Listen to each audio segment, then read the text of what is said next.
Támad an seo is shráidbhaile Mhionlaigh in Oirthear chun na Gaillimhe. Mhionlach Uí Mhainnín atá mar anam Gaeilge ar an traidbhaile, rud a Caisleán luch beag na Mhionlaigh.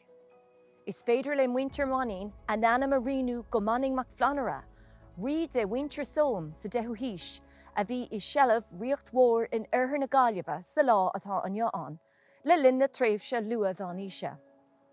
Níl is agan go díreach caitheann tháinig réamhtheachtaí meánaoiseach an bhaile mhór Mhionlaigh i réim, agus léir gur tharla sé trá éigean tar éis do Chlann Uí Mhainnín chur futhú i gceantar Mhionlaigh. Tharla sé seo timpeall na bliana 32 nuair a déalaigh na Chionnaigh i bhánaí as a dáilsa oidhreachta a baróiste bhna bheith in Mhionlaigh iad, agus chuir siad futhú an seo i baróiste sibhialta Cilascóba agus i baróiste Mhionlacha in Mhionlaigh. Bhí a gríoch nua áite dírithe ar ceantar Mhionlaigh agus ar an lucháin nó smál luch a bhí ag site ó thuaidh den traidbhaile.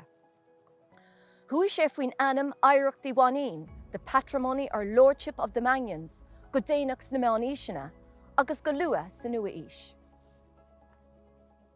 Támal tar éis na lonithe, thua an grúpa Gaelta ó Mhainnín a rai ag tógáil túrthach mór le bán agus barbecin ag an síomh seo sa 5 nó sa 6 híos déag. Agus d'urbar lonnaíoch shráidbhaile núicléach a gcóir leis. Nocht an survey a rinú i 15 le linn réimís Eilíse Hain i Hasanna, gur bhé ó Manan, ceanara an anam an duine uasal a bhí i shellah Chlann Uí Mhainnín ag an am. Bhí shellah an Caisleán agus an tincam a darug ó na Chionnaigh shráidbhaile agus na táilte thailech leis ceangailte go solar le taoiseacht ó Mhainnín. Agus go hiondúil, bhí sé á riant ag buail dlúthghaolta den grúpa rialaithe. Tá sé thaifeadta i 17 mar shampla, go raibh John ó Mhainnín i shellah lá de Caisleán agus de bhain Mhionlach. Rud a géal sé do Hamish a Hain, dawn é a áil arás an bhliain dar gcionn. Ag an am céirne, géal Tomás ó Mhainnín as baile fearan crusha in Mhionlaigh a chealúchas le na nárítar an lá eile den Caisleán. Is sa bhliain 1939 an tagart dhearnach atá agan de áitiúir ó Mhainnín sa Caisleán, nuair a taifeadta uacht de air ó Mhainnín d'urbhanam crothúr. Nuair a rinneadh éirí amach 1940 hain, bhí cuid mhór de na táilte de Chlann oidhreachta i gcóngaireacht Mhionlach i gcónaí ag buail de gaolta rialaithe ó Mhainnín.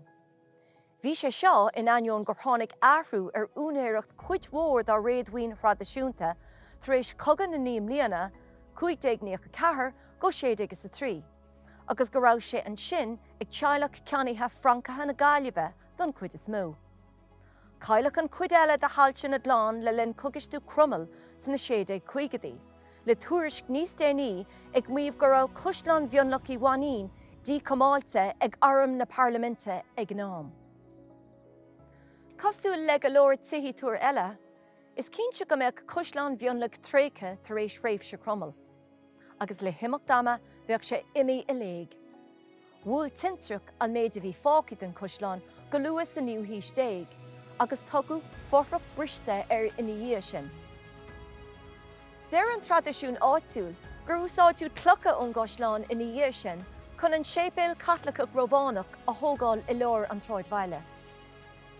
Sa lá atá an, níl ach na cuasaí íochtar do bhaile a bhfuil aigó yes a bheasan cuid acu a bheithe na cuid de bhain coimpléasc Caisleán, fós mar ionise ar thaobh áitcónaithe an taoiseach ó Mhainnín, nó Mhaineann ag deireadh na meánaoise agus na lua-aoise.